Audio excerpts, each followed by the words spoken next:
क्या आरजेडी के टिकट पर तेजस्वी यादव की पत्नी राजश्री उर्फ रेचल 2024 का लोकसभा चुनाव लड़ेंगी? क्या लालू यादव अपने पुराने क्षेत्र से बहू को मैदान में उतारेंगे?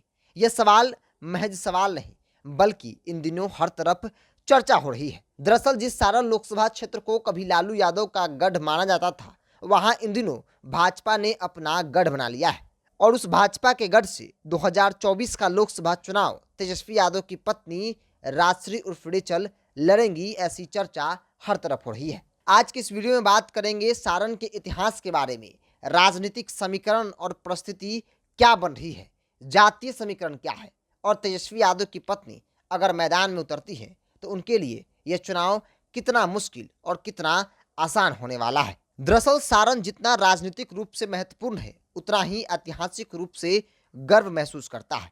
इस धरती पर श्री राम ने अहिल्या को मुक्ति दिलाई थी। सारण अंग्रेजों के समय में व्यापार का केंद्र हुआ करता था और यहाँ के लोगों ने आज़ादी की लड़ाई में अंग्रेजों को भगाने में अहम भूमिका निभाई है। सारण की धरती पर लोकनायक जयप्रकाश नारायण का जन्म हुआ, जिन्होंने इंदिरा गांधी को सत्ता से बेदखल करने के लिए देश भर में आंदोलन चलाया था। वही भिखारी ठाकुर के लोक नाटक को अंतर्राष्ट्रीय स्तर पर पहचान भी मिली है। जाति समीकरण की बात करेंगे, लेकिन इससे पहले लालू का सारण को भी समझ लीजिए। बिहार की राजनीति में बड़ा कद रखने वाले लालू प्रसाद यादव को सारण से जीतकर लोकसभा में पहुंचने का कई बार मौका मिला। पहली बार 1989 में जनता दल के टिकट पर लालू यादव लोकसभा का चुनाव जीते। इसके बाद राष्ट्रीय जनता दल के टिकट पर वह साल 2004-2009 के लोकसभा चुनाव जीते और यूपीए सरकार में मंत्री बने। चारा घोटाले में सजा सुनाए जाने के बाद 2014 का लोकसभा चुनाव लालू प्रसाद यादव नहीं लड़ पाए, तो उन्होंने अपनी पत्नी राबड़ी देवी को मैदान में उतार दिया। हालांकि राजीव प्रताप रूडी से राबड़ी देवी को हार मिली। फिर उसके बाद 2019 का लोकसभा चुनाव आया, राबड़ी देवी नहीं लड़ी, तो उन्होंने अपने समधी चंद्रिका प्रसाद राय को मैदान में उतार दिया। वो भी यहाँ से राजीव प्रताप रूडी के सामने हार मान गए। अब बात तो 2024 की हो रही है। क्योंकि कभी लालू यादव का गढ़ कहा जाता था, लेकिन बीते 2 चुनाव से आरजेडी को भारी हार का सामना करना पड़ रहा है।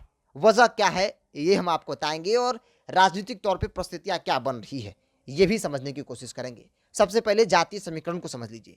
सारण में जातीय समीकरण तब दिलचस्प हो जाता है जब राजद और भाजपा उम्मीदवार आमने सामने होते हैं। यहाँ यादवों की संख्या 25% है, राजपूत की 23%, वैश्य 20%, मुस्लिम 13% और दलित 12% है।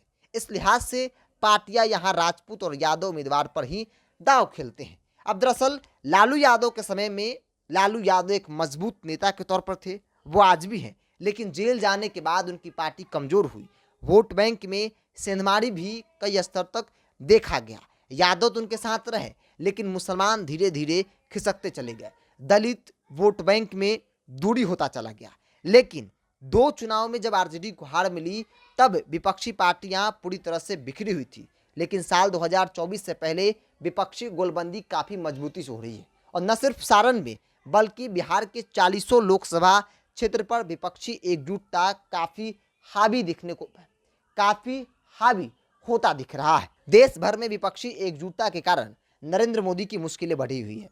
सारण से अगर राजश्री उर्फ रेचल चुनावी मैदान में उतरती हैं, तो इस बार का समीकरण महागठबंधन इंडिया के पक्ष में होता दिख रहा है। चूंकि यादवों की बड़ी आबादी है, मुसलमानों की आबादी है और दलितों की आबादी है। अगर 3 वोट बैंक को एक साथ अगर जोड़ लेते हैं, उसके बाद अति पिछड़ों को भी अच्छी आबादी वहां पे सारण में बताई जाती है, तो फिर महागठबंधन इंडिया गठबंधन के पक्ष में फैसला आ सकता है। लालू परिवार आरजेडी भी यही चाह रहा है कि एक ऐसे सीट से मैदान में उतारा जाए जहां से जीत हो। चूंकि राजनीति में एंट्री हो रही है, तो ऐसे में हार से एंट्री नहीं होनी चाहिए। और सारण का सीट काफी सेफ सीट माना जा रहा है, चूंकि लालू प्रसाद यादव का पुराना गढ़ रहा है। बेशक बीते कई चुनाव में आरजेडी हार गई हो, लेकिन आज भी उनका वोट बैंक वहां पे है। मुस्लिम और यादव, दलित, अति पिछड़ों को अगर एकजुट कर लिया गया, तो ये चुनाव महागठबंधन आरजेडी और इंडिया के पक्ष में होता दिख रहा है। राजीव प्रताप रूडी वर्तमान में वहां से सांसद है। बीते 2-3 बार से लालू परिवार राजीव प्रताप रूडी के सामने हार मानना पड़ रहा है, लेकिन 2024 का रन बेहद रोचक होता दिख रहा है और इसलिए हम कह रहे हैं कि अगर राजश्री उर्फ रेचल उतरती हैं तो एक साफ सुथरा छवि है और ऐसे में पढ़ी लिखी हैं, लोगों में एक उम्मीद भी होगी कि एक नया चेहरा है, इन्हें वोट किया जाए तो एक नया चेहरा को अच्छा खासा मौका मिल सकता है। बहरहाल आप क्या सोचते हैं इस विषय को लेकर, राजश्री की राजनीतिक करियर एंट्री को लेकर, लालू प्रसाद यादव को लेकर और इंडिया गठबंधन को लेकर? अपनी राय कमेंट्स बॉक्स में रखिए। अगर आप मेरे चैनल को यूट्यूब पर देख रहे हैं तो सब्सक्राइब कर लीजिए, फेसबुक पर देख रहे हैं तो पेज को लाइक और फॉलो कर लीजिए।